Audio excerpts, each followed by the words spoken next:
Em 2015, os 193 países que compõem a ONU, que é a Organização das Nações Unidas, se reuniram lá em Nova York para traçar um plano de ação global em que juntos todas as nações iriam trabalhar para conquistar um mundo melhor, tanto ambientalmente quanto socialmente.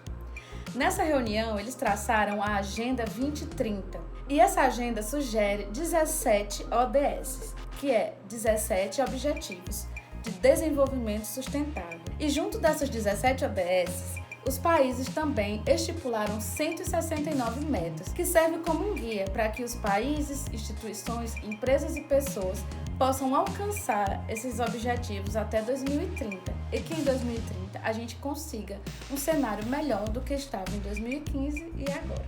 Nessa websérie, nós da Chafurdin resolvemos falar sobre 4 ODS. E nesse episódio, a gente vai falar sobre a ODS número 11, que fala sobre cidades e comunidades sustentáveis. Para falar sobre esse tema, a gente convidou a professora do IFCE, Circe Macena, e também o pessoal da Ambienteia, que é uma empresa júnior lá do curso de Engenharia Ambiental da UFC.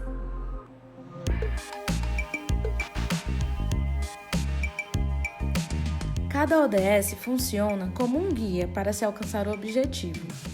A ODS 11 orienta transformar significativamente a construção e a gestão dos espaços urbanos para que o desenvolvimento sustentável seja alcançado. Temas intrinsecamente relacionados à urbanização, como mobilidade, gestão de resíduos sólidos e saneamento, estão incluídos nas metas da ODS 11, bem como fortalecer esforços para proteger e salvaguardar o patrimônio cultural e natural do mundo.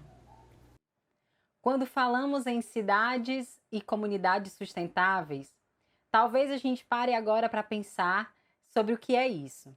A gente pode pensar em uma cidade mais consciente, em um lugar mais verde, mais limpo, num povo que valoriza a sua comida, que sabe aquilo que está comendo, que sabe o lixo que está gerando e que tem mais consciência sobre o seu planeta e sobre o quanto que deve cuidar dele. Falar também de comunidades e cidades sustentáveis é falar de um povo que valoriza a sua história, que valoriza a sua cultura, que salvaguarda o seu patrimônio.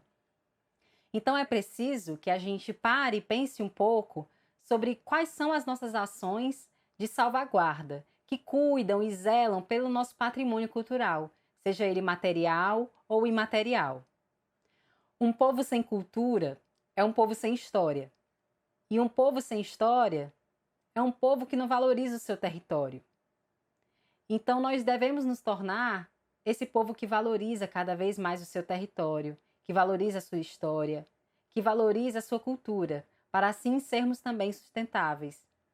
Se nós valorizássemos a história do nosso país, nós iríamos valorizar muito mais os povos indígenas e quilombolas. Se nós valorizássemos a história do nosso país, nós iríamos valorizar muito mais os agricultores, os pequenos produtores, os comerciantes locais. Nós iríamos valorizar muito mais as ruas, as nossas praças, as nossas praias, o nosso território, o nosso país. O mestre Aldemir, um grande mestre do reisado do Cariri cearense, falou que a cultura é aquilo que nasce dentro da gente. E eu acho muito bonita essa relação que o mestre Aldemir faz com o que é essa cultura, né? Porque o mestre Aldemir, ele vai falar que a cultura está dentro de nós.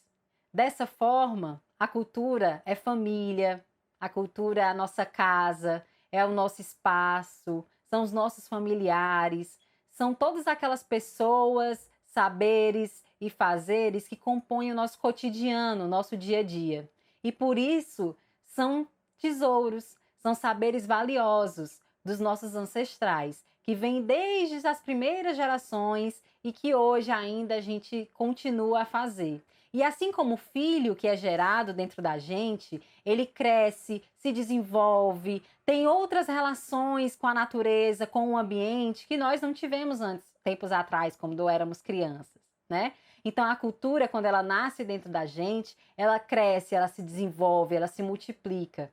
Entender a cultura como essa semente que nasce dentro da gente é algo que é importante, porque a gente poderia valorizar muito mais aquilo que a gente faz em casa, aquilo que nossos ancestrais faziam. E valorizando aquilo que a gente tem em casa, a gente valorizaria o outro, o que o outro tem na sua casa. Um povo que valoriza a sua cultura é um povo que é mais consciente das suas diferenças. E assim, é um povo que respeita ainda mais a diversidade. Entende a diversidade como a grande potência do nosso país. Se a gente valorizar a nossa cultura, nós vamos valorizar as nossas diferenças, valorizar as nossas diversidades. Vamos ser um povo mais empático, um povo mais gentil, um povo que se respeita e tem afeto e que gera afeto. E eu acho que isso é uma coisa que a gente está precisando muito no nosso país e no nosso planeta. Para isso, a gente precisa proteger e salvaguardar o nosso patrimônio. E para proteger o nosso patrimônio, a gente precisa parar e refletir. Pensar o que eu tenho feito para proteger os saberes e fazeres da minha família. O que eu preciso fazer ainda para proteger os saberes e fazeres do meu país, do lugar onde eu vivo. Se você tem uma empresa, por exemplo, você poderia agora parar e refletir e pensar o que eu posso fazer na minha empresa para valorizar o patrimônio do meu lugar, para valorizar o patrimônio familiar, para valorizar o meu país tão diverso. E você, na sua casa, o que será que você poderia fazer? Andando pelas ruas, o que será que você entende e aprende pela história do lugar onde você vive?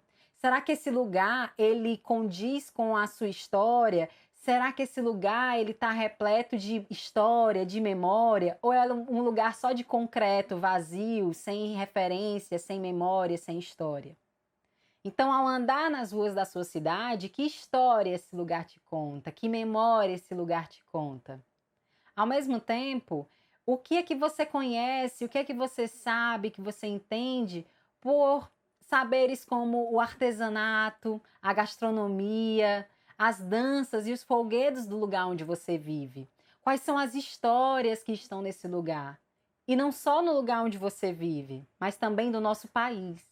Eu, como cearense, conheço um pouco do meu lugar, mas como nordestina, preciso também conhecer um pouquinho mais e assim como brasileira, também preciso buscar conhecer um pouquinho mais. Salvaguardar o patrimônio é uma busca incansável por conhecer e reconhecer a identidade do seu lugar e a sua própria identidade. Então eu convido você para, a partir de hoje, olhar para o seu espaço, para o lugar onde você vive de uma maneira diferente. Olhar para o seu lugar e se reconhecer, se ver. Ver que aquela renda de bilro também fala sobre você. Ver que aquele pescador que está trabalhando na jangada também representa quem você é. Ver que esse país tão diverso e tão múltiplo de saberes e fazeres representa também a sua ancestralidade e aquilo que você é. O nosso país somos nós. Nós fazemos o nosso país ser sustentável.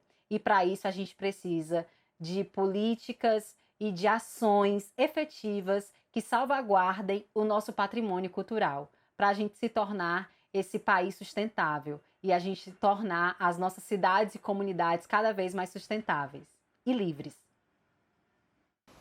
Oi pessoal, é um prazer, eu sou Isabelle Teixeira, faço parte da Ambienteia Júnior, que é a empresa júnior do curso de Ciências Ambientais da UFC.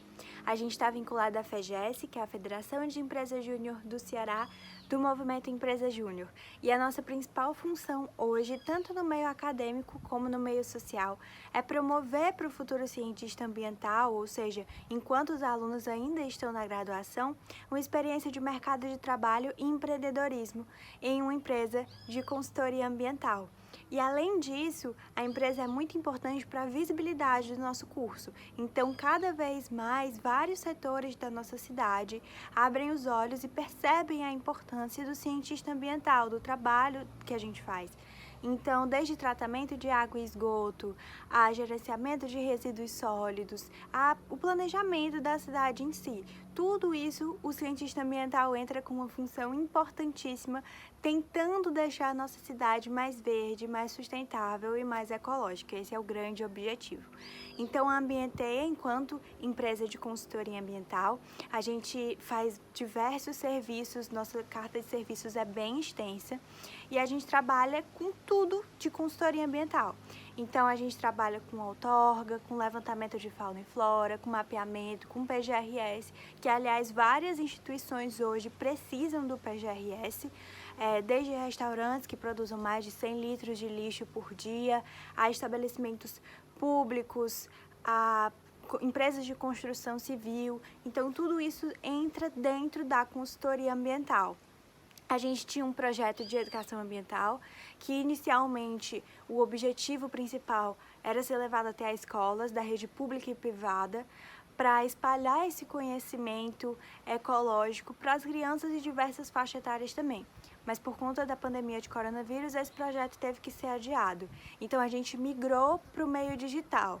A gente divulga através do nosso Instagram, @ambienteia.jr, os nossos mini cursos, que falam sobre diversas coisas. O último foi sobre gestão e gerenciamento de resíduos sólidos e a gente passou por 4 dias de conhecimento extenso sobre vários tipos de resíduo e como lidar com eles.